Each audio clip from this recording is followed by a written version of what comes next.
Champ de Mars.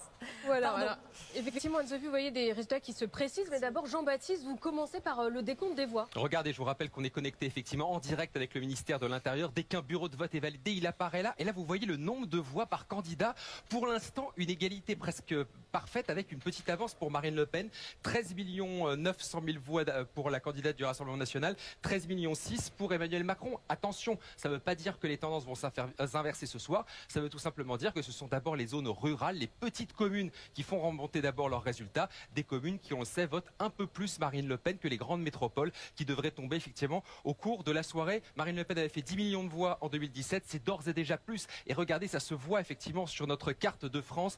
En bleu foncé, les villes qui ont placé Marine Le Pen en tête. En violet, celles qui ont placé Emmanuel Macron en tête. Il y en a davantage pour effectivement le président sortant. Mais on voit tout de même que Marine Le Pen s'est implantée dans de très nombreuses régions. Je vous propose peut-être de comparer avec cette carte de 2017 du second tour. Il y a 5 ans, ça n'a rien à voir. Là, il y avait du rose quasiment partout, la couleur d'Emmanuel Macron. Là, cette année, c'est beaucoup plus contrasté. On voit que Marine Le Pen a fait des scores importants, notamment dans les territoires d'outre-mer. Alors ça, c'est assez significatif. Par exemple, regardez ici en Martinique, Marine Le Pen arrive en tête avec 60% des voix, 39% pour Emmanuel Macron. On peut regarder peut-être la Guadeloupe également, 69% là pour Marine Le Pen en Guadeloupe. Des scores effectivement très importants pour la candidate du Rassemblement national dans les territoires d'outre-mer, Johanna. Et on a aussi beaucoup de réactions sur les réseaux sociaux, autant à gauche qu'à droite. Et Jean-Baptiste, vous vous arrêtez sur une réaction du Parti Les Républicains. Oui, parce que Laurent vient de parler effectivement des félicitations républicaines, notamment de Valérie Pécresse. Bien regardez Laurent,